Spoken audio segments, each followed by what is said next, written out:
Alright, so today we're going to be going over a MacBook Pro with no backlight. And yes, trust me, I assure you, I understand that you are bored of no backlight videos. I understand that you're bored of the same thing over and over again.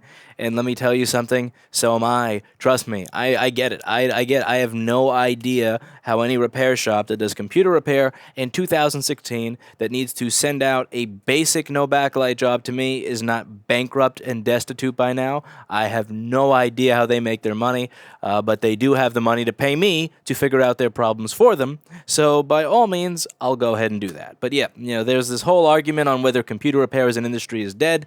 I will say that it is not necessarily dead just yet. It is dying for the two basic reasons that A, the devices are becoming more and more difficult to repair, and B, they're becoming considerably cheaper with each passing year. Therefore, why would anybody want to bother repairing it? When I give somebody my price list and they bring in a $200 Chromebook, why? Why would anybody attempt to repair what a lot of this type of damage on? It makes no sense at all, and I get that. But if you're going to survive and continue doing this for any real period of time, you are going to have to understand how to do this basic shit on your own. Because I am at the point where I do this. I'm falling asleep doing this. It's so boring. Anyway, so let's get started. So there's no light on the screen. This is an 820-3115 board.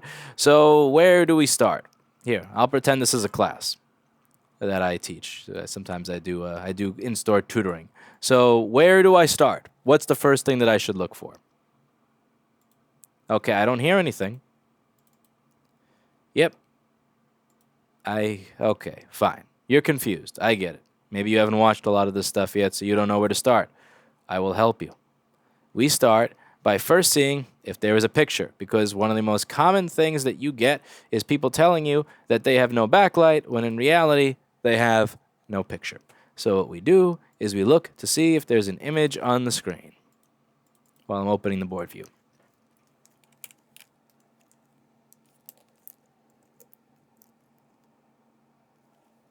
And if you can't tell if there's a picture on the screen, what you can do is what I do, which is simply take your microscope light or a flashlight or some shit like that, put it through the Apple logo while it's on, and you should see a picture.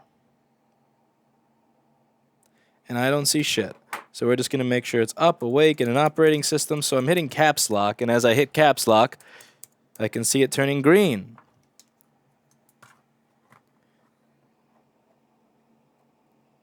But I don't see shit. Okay, so now we're not troubleshooting a no backlight problem. We troubleshoot no picture. Ah, wait a second. The LCD connector isn't even plugged in all the way. What people do. What people will do.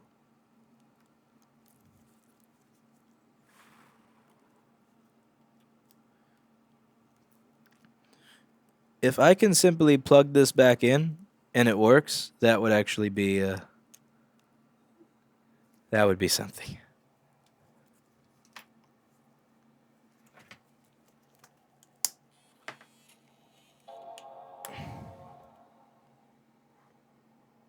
All right, I see an apple, but still no backlight. Okay, so we have picture. Now, what we have to do is see what voltage is on output, because different voltages on backlight output will give me different things. So let's go over to the schematic over here. I said let's go over to the schematic over here. Ahem, there we go. U9701. So this is backlight output. PPV out, SW, LCD backlight. Now, different voltages on backlight output will mean different things. 0 volts will mean that there's a break in the circuit, that it's not being told to send backlight through, or that the fuse is blown. 12 volts in this case, because this circuit starts with PP bus SOLCD backlight over here, and when you search for that, you'll see that that is a power rail that is 12.8 volts. So if I have 12 volts there, it'll mean that there is continuity throughout the circuit, that there's nothing on this line over here that's blown, but that it's simply not boosting. 27 volts will mean that there should be a backlight there and that the screen is not working. Something like 50 volts or 55 volts, 49 volts, something crazy like that will mean that the cable is broken or that the light in the screen is broken. So it is trying to boost, it is sending voltage, but there's no load present. So first things first is analyze and see what is going on. And when I measure backlight output, I get 11.3 volts, which is pretty much PP bus G3 hot being passed through the circuit. The voltage is a little lower than usual, which is probably because I haven't replaced the batteries in my multimeter in a really long time, or the fact that the battery is low on the computer. Let's see if the battery is low on this computer. Yeah, it's a little low. But yeah, so let's continue moving onward.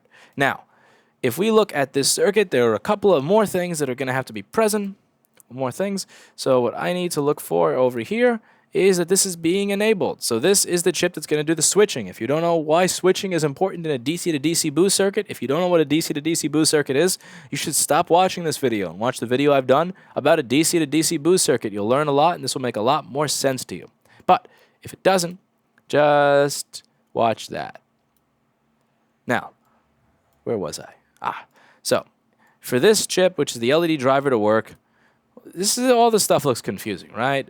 Pums, Kluck, SW1, Vsync, filter, ISET, FSET, PWM, EN. Let's play Wheel of Fortune. EN. Let's get me some get me the rest of the word here. EN. N. Enable. Let's see if we have voltage at enable. R9731 and R9715. Which I know from memory is right over there. But if you don't know from memory, you can just simply hit N in the software, type BKL_EN. So we check that on the multimeter, and we get 2.78 volts. The chip is being told to turn on.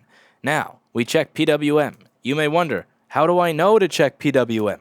Well, if I Google the datasheet for this chip, which I'm not going to do now because I've done it about 50 times in previous videos, we'll see that PWM sets the brightness. So I need to have something there in order for the computer to be told that, in order for the LED driver to be told what voltage to set it to. I have 3.095 volts, which is more than enough here. So that is that's a good voltage.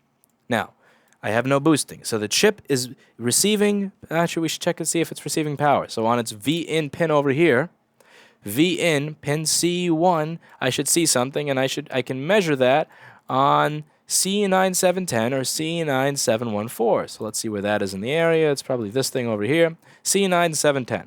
And now that chip itself operates off of 5 volts. So the chip is receiving 5 volts into it. The chip is receiving the enable signal, and it's receiving the PWM signal, so it's being told, you have power to work, I want you to be enabled, and here's the brightness I want you to be set at. It's being told all these things, but it's still not turning on. So what do you blame at this point? I would blame the chip.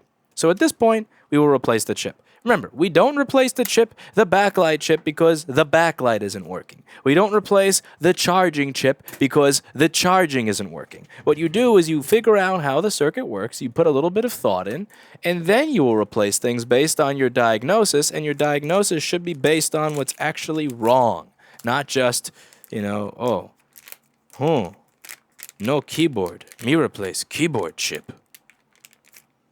That stuff doesn't work, and it doesn't do anybody any good. So I take out my spool of new LED drivers, I put my microscope light back on,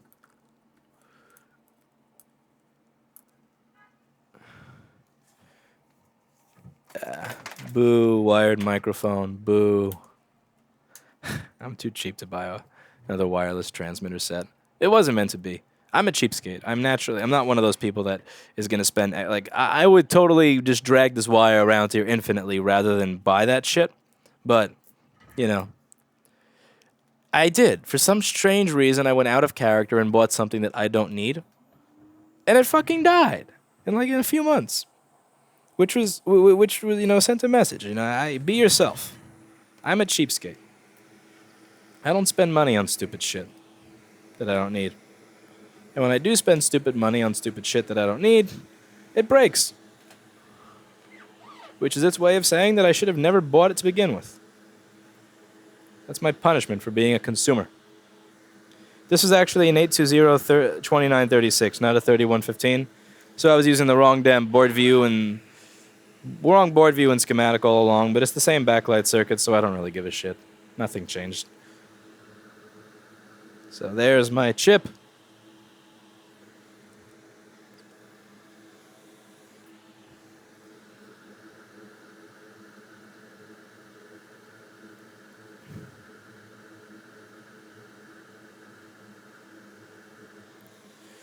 Okay, time for my JBC to take it off. The Great Remover. Love my JBC. This thing is amazing. This beats the living shit out of the Weller in so many ways. And by the way, JBC, none of these companies pay me to say this stuff. The only money I've ever made off of YouTube is from their monetization thing. But I mean, if you see how long it takes for the Weller, you can totally work with it. But when you see how long it takes that thing to reach temperature, and how quickly this reaches temperature, it's just, oh, it's beautiful. And it doesn't make my office lights flicker either. Apparently the Weller WHA 900 makes my office lights flicker. That's great. That's exactly what you want. You want a piece of gear that is less powerful, that somehow fucks the electricity in your building to where the office lights flicker. Okay, enough of the interruptions. Now let's wick off that old crap. Should be simple enough. Just double checking that I unplugged the battery. Luckily I did. This would have been a much more complicated repair at this point had I not unplugged the battery. Totally fixable, but still, not fun.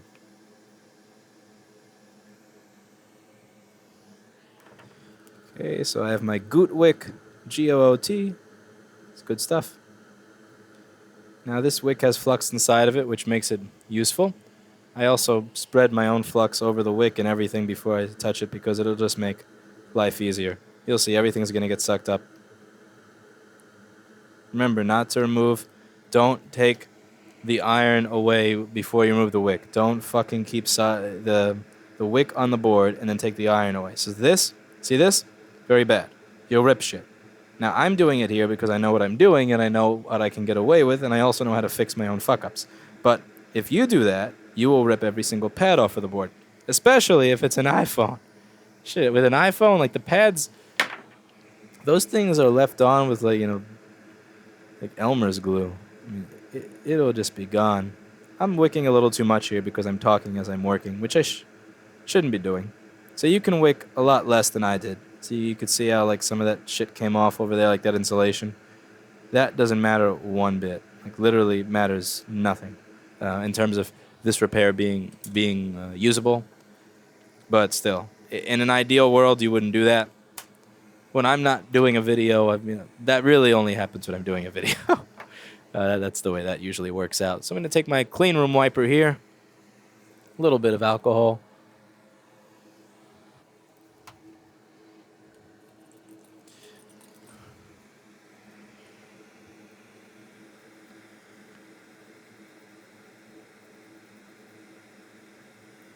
Now, the dry part of my clean room wiper. Now, some fresh flux.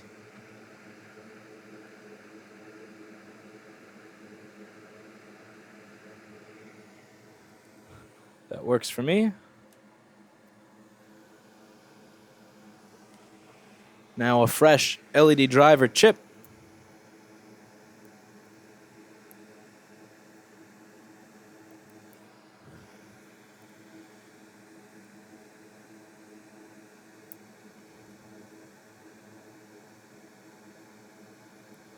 Again, if you're a repair store, and I say this like from the bottom of my heart because people say, you know, this channel is all about, I'm going to get rich getting all these other repairs and make so much more money.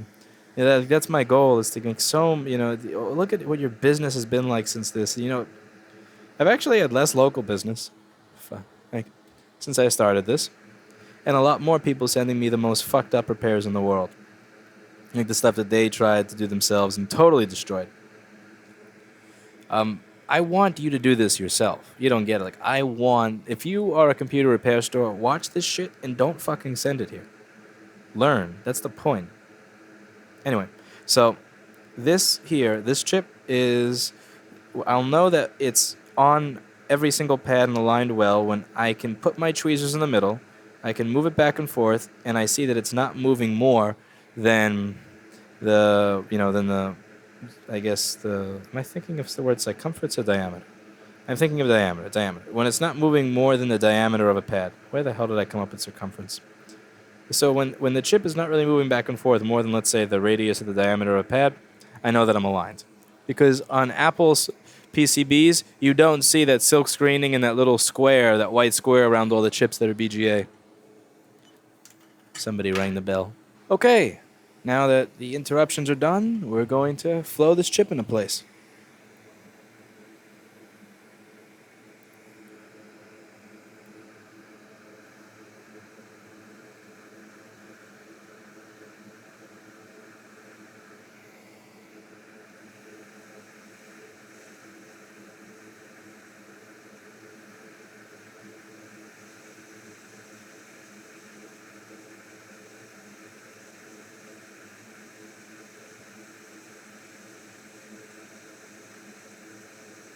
It flowed. Now I'm going to move it back and forth to confirm that the center balls have melted. I'm going to make it dance. Dance, mofo, dance.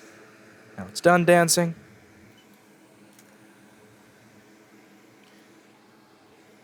I can kill two birds with one stone. I can clean up some of the surrounding flux and also cool the chip down to a temperature where I do not feel guilty turning the computer back on again with a little bit of alcohol. Now I'm not exactly touching all around the chip. A proper flux cleaning would be to ultrasonically clean the motherboard, but do I really want to go through that much work and effort when my job is already done? And frankly, it looks just fucking fine. It's not like... It looks fine. Yeah, I'm going to ultrasonically clean the board. After I ultrasonically clean the board will be dead.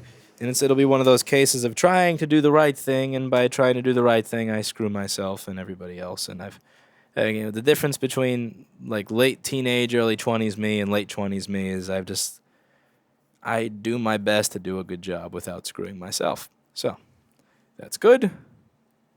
That's nice and good. And now we turn it on, and without a doubt, 100% certainty, there will be a backlight. And I know that with 100% certainty because I've done this a million zillion times the same way before. Yep. Boring. So please, if you're a store, if you're a repair shop, again, ignore all the trolls that say the entire purpose of this video is to increase my mail-in business. No, it's to teach you how to do this so that you don't have to give me hundreds of dollars for what amounts to about 7 to 10 minutes of my time, including being interrupted. That's really all I have to say for this one, and that's that. So that's how you know when it's appropriate to replace an LED driver. That's how you know what to check before you replace an LED driver, and that is how you do it. So hopefully next time you will do this yourself and get to pocket the profit. Because if you don't want to pocket the profit, then I will.